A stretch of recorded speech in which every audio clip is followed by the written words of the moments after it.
అందుకని ఈ చదవబడినటువంటి విషయాన్ని మనం గమనించినట్లయితే 22వ వచనంలో ఒక మాట చదువుదాం. యెహోవా మిమ్మును తనకు జనముగా చేసుకొనుటకు ఇష్టము కలిగి ఉన్నాడు.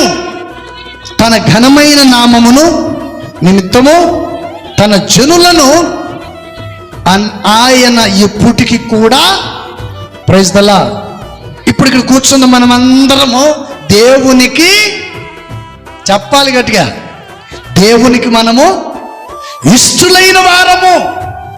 తప్పనిసరిగా దేవుడు మన ప్రార్థన వింటాడు. వినాలంటే ఏం చేయాలి? చేసిన తీర్మానము సరి అయినదిగా ఉండాలి. దేవుని నిబంధనను నీవు మీరకూడదు. చేసిన తీర్మానం, ఇచ్చిన మాట నెరవేర్చే వ్యక్తిగా నీవు ప్రైజ్ ద లార్డ్. యేసన్ గారు పాట పాడారు కదా, నాతో నీవు చేసిన నెరవేర్చుచుంటివే, నీతో చేసిన తీర్మానములు స్థిరపరచితివే. Praise the Lord. సమయం చాలా తక్కువగా ఉన్నది. ఏంటంటే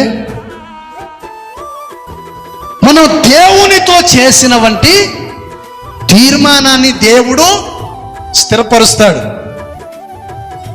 ప్రైజ్ ద లార్డ్.